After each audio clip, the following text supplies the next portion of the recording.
Good morning and welcome to Coffee Talk. I cannot open my eyes. I'm like, hello, good morning, hello, Bueller. I'm so tired.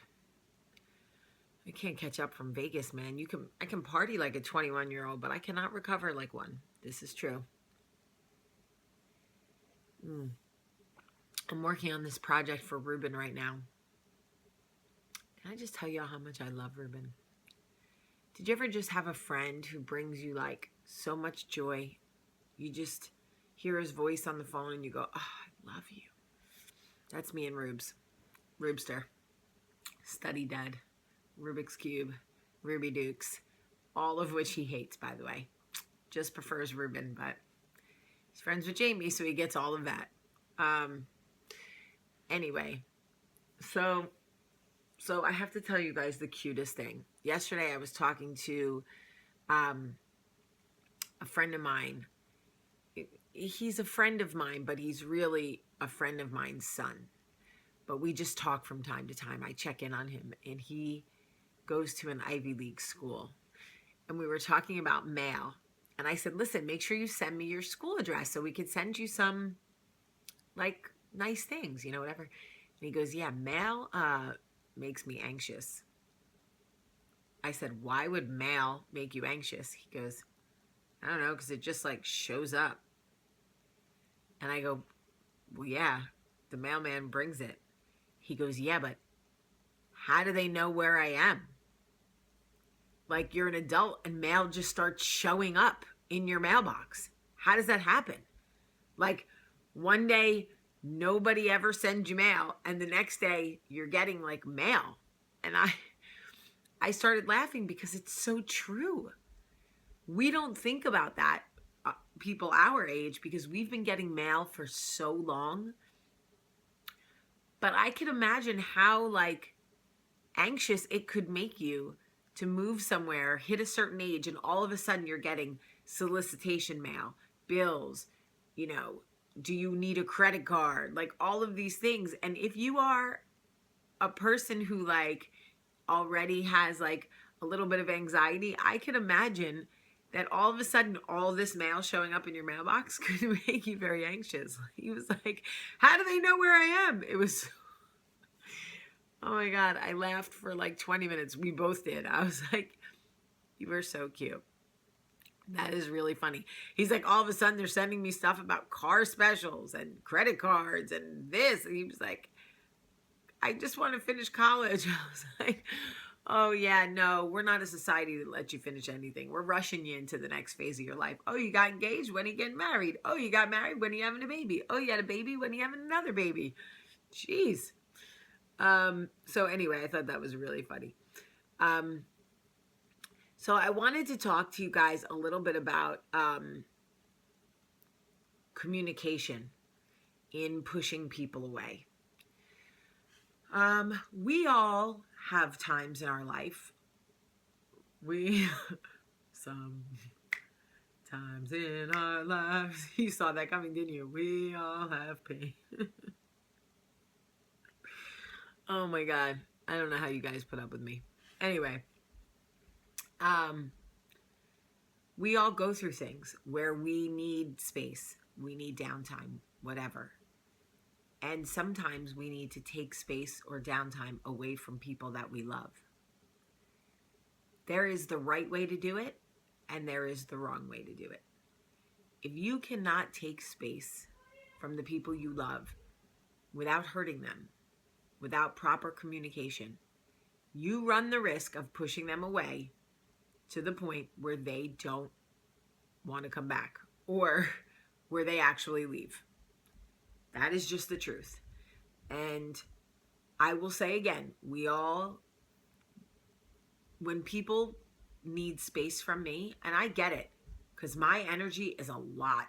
My personality is big. I'm a lot. I've actually had Coffee Talk watchers leave and come back and message me and say, I had to leave for a few weeks because your talks about healing and growing and moving forward and all of this was too much for me. I was not there. Totally get it. But just know that in this life, When you push people away, you cannot be mad when they leave. And I recently had a friend who needed space. I don't think necessarily just from me personally, but just in general. And it was a very painful time for me over the last few weeks because there was not proper communication. It was not properly expressed to me that he just needed to take a knee, and like it had nothing to do with me, and he was gonna, it felt very personal and it felt very whatever. And when you push someone away and their attempts at trying to get clarification about what's going on go unanswered, they will eventually leave. Nobody wants to live in a gray area forever. Nobody wants to be in a gray area. I don't know my role. I'm just out here like, standing on the corner like Nina Cherry in a buffalo stance. Is anyone going to tell me what's happening? Weeks go by. You don't respond to anything. Like, eventually people are going to leave. It is so interesting that people in our lives will push us away. It's that push-pull. My friend Ashley always talks to me about this, that push-pull, push-pull, push-pull. It's almost like a game that we don't mean to play with each other. And it's because in our lives we feel so out of control with so much. So we control the things we can control. And oftentimes it's the people we love around us. It's the emotions of the people who love us. And it's sad because I don't think any of us want to be the people that are playing with emotions of the people that love us, but we become that because we lose control of everything else. So there we are. Push, pull, push them away, pull them back. Push them away, pull them back. How many of you, raise your hand, have ever been with anybody who has done the push-pull to you? Push you away, pull you back. Push you away, pull you back. And you just keep going on this weird ride emotionally, and you're in this weird, gross emotional. Okay, that's a feeling between gross and emotional. You're just gross emotional, going back and forth. You start to feel seasick. And finally you go, whoa, I'm out. I got to go. You can't keep doing this to me. And then, unfortunately, once you finally decide to go, that's when they really bring in the big guns to pull you back. But the truth is this, if we just communicated better with each other and kept our intentions clean, we really could avoid so much heartache in our friendships and our love, in our romantic relationships. We really could. If we just took the time to say, I'm in a really weird space and I need time. It has nothing to do with you. Now, I know the men are going, oh, really? Because I've tried that and my woman still didn't stop calling, texting. But I'm not saying we're perfect, okay? I'm not saying that you don't try to communicate at times and we hear what we want to hear, okay? I'm just saying that if we can keep it all above board, it may save people a lot of heartache. And we subject ourselves to that push-pull all the time. Push-pull, push-pull. And it actually it's making me seasick. If you want someone in your life, make sure they know it. If you're going through a hard time, if you need space, if you need to take a knee, if you need a timeout, say, I want you in my life. There is no question, but right now I need a timeout. Okay.